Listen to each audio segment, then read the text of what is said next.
Um, okay, so Ms. Dugas is on probation for the offense of robbery, a second-degree felony. We were previously here, and she entered pleas of true to counts 1 through 12, all of the counts in that motion, second amended motion to revoke unadjudicated probation. I received the updated pre-sentence report as well as a letter from Ms. Dugas. Has everyone had an opportunity to review that? Are there any additions or corrections? None from the defense, Your Honor. No. All right, and this was unagreed, correct? Ms. Holmes, you may proceed. Thank you, Your Honor. I've spoken with Ms. Dugas. Obviously, the various new offenses and violations is not acceptable through probation. She understands that. She stated that throughout this time, she did not have much support. She was going through a hard time in life, and she resorted to doing and committing these offenses. Not being in obviously the right state of mind to be able to successfully complete probation. Ultimately, Ms. Dugas is requesting to have the opportunity to be reinstated to complete probation, and she would like to address the court in regards to this as to her plan of how she can successfully complete if given the opportunity. Okay, go ahead. There you go, Miss West. Complete this probation. I know it's going to be extended if you do gratitude. My name is John. I'm great. I'm being like I don't my will never be found the world. Ms. Dugas, you did the exact same thing. You robbed someone else while you're on probation for robbery. Not just rob someone else, you failed to ID, failed to report to probation, you committed the new offense of possession of a controlled substance, you resisted arrest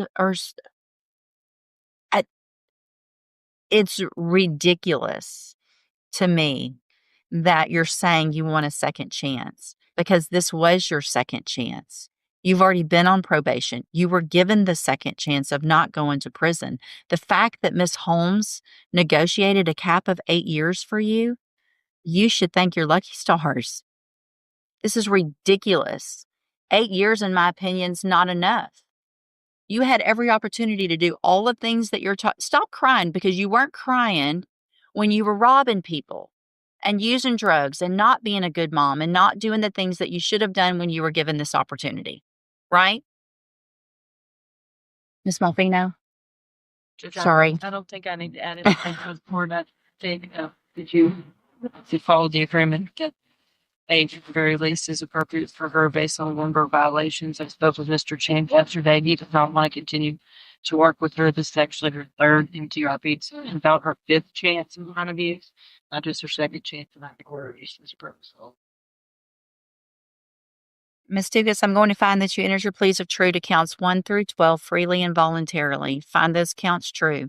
Find sufficient evidence to find you guilty, and at this time, find you guilty of robbery. Going to sentence you to a term of 8 years in the institutional division of the Texas Department of Corrections. You will receive credit on that sentence for any time that you've been in custody that the law gives you the right to receive. I'm handing you the trial court certification that shows this was an agreement that I followed, and so you've waived your right to appeal. I've also handed you a written admonishment regarding your ineligibility to possess a firearm or ammunition. Because of the judgment entered against you, you're ineligible under Texas law to possess a firearm or ammunition. Possession of a firearm or ammunition could lead to charges against you. Firearm is a legal term, and you should read that written admonishment I provide you to see what devices qualify as a firearm. If you have questions about the laws that make you ineligible to possess a firearm or ammunition or about how long that lasts, you can talk to Ms. Holmes.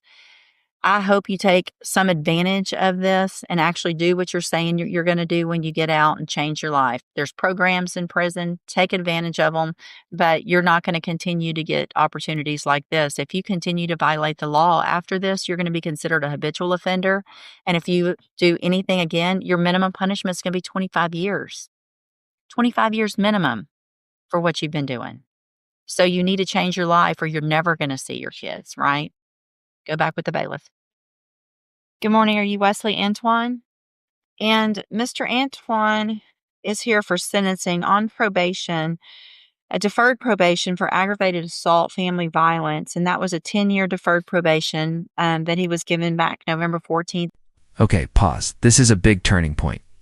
When someone enters a plea of true on probation violations, it basically means they're admitting the violations happened. At this point, the judge's options shrink dramatically. What do you think? Should admitting guilt automatically limit a judge's flexibility? Or should context matter? Of 2023, entered pleas of true, it looks like, to counts 1 through 11 in the motion to revoke unadjudicated probation. I've received an updated pre-sentence report. This was an open plea to the court. Is that correct? Yes, Your Honor. The court had previously, when we were here before, it advised the court, that he received 4 months on that new case in Louisiana, but it does involve the same victim, Miss Red, as his case here. Mhm. We had discussed 6. The court did not feel comfortable with that, so we've just decided to go on to you. Okay. All right. So that's what, and I wanted to remind myself, I had a notation on this about that new offense. So the new offense was in Louisiana, and it was domestic abuse, battery, also by strangulation, correct? This is where things get even heavier. Notice how the judge is clarifying that the new offense wasn't just another charge, it involved the same victim, by strangulation. In domestic violence law, strangulation is considered one of the most serious predictors of future lethal violence. This drastically changes the judge's risk assessment Against the same victim. All right. Mr. Lewis, you may proceed. Judge, in this situation, of all my conversations with Mr. Antoine here, a lot of his issues come back to his mental health problems. And at the time, I believe he was not really open about getting the help that he needed with these issues. And once he got on probation, of course, those issues took over where he became in a very unstable situation. He admitted that he was homeless for a period of time there, which why he went back to Louisiana. All of his family is there. We had some sort of support system. But Judge, he understands that he did mess up. He understands that, he hasn't done what he needed to on probation. He's taken it out for it. And he's just, at this point, he's asking sure for any consideration possible for so he can get you out. Thank you, Mr. Lewis. So on that original pre-sentence report, and the orders that went along with that, I mean, this is a first-degree felony. So on that deferred probation, it specifically ordered all the things that Mr. Lewis is asking for now. You've already had access to all of those things. To be placed on the specialized mental health caseload, to get an evaluation and get any type of help and treatment that is available. You were ordered to do those things. And in fact, what you pled to on this motion, true, is that you didn't get the evaluation completed. And so you never were able to get services. And that was your choice. Everything was given to you. You had all the opportunities in the world to get whatever help you needed so that you could be successful. But the fact that you're on probation. This moment is brutal. The judge is laying out the details in stark, unfiltered language, and that's intentional. Judges often do this to emphasize the severity of the conduct and to document on record why leniency is inappropriate. From a courtroom standpoint, this is a dramatic shift from explanation to moral condemnation. What would you have expected the sentence to be after hearing this? I mean, the allegations in this underlying case is that you had a cane and that you just beat the crap out of Miss Red with that cane while she's on the ground. And then you get out and you get around her again and you strangle her. I mean, it's just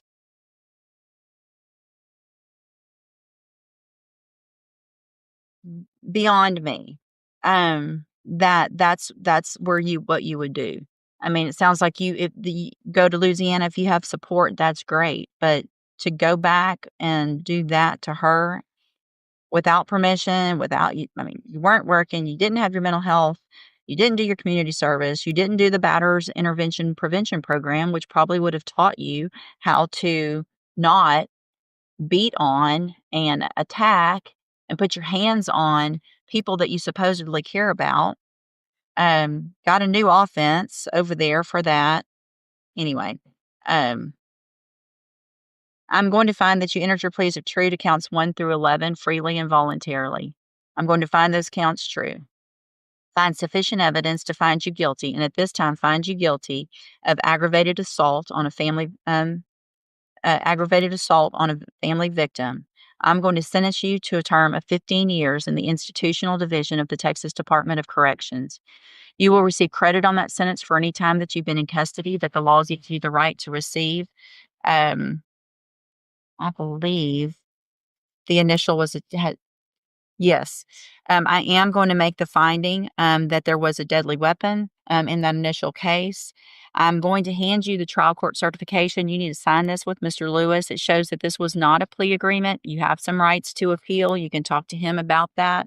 I'm also going to hand you a written admonishment regarding your ineligibility to possess a firearm or ammunition. Because of the judgment entered against you, you're ineligible under Texas law to possess a firearm or ammunition. Possession of a firearm or ammunition could lead to charges against you. Firearm is a legal term, and you should read the written admonishment I provide to see what devices qualify as a firearm. If you have questions about the laws that make you ineligible to possess a firearm or ammunition or about how long that lasts, you can talk to Mr. Lewis.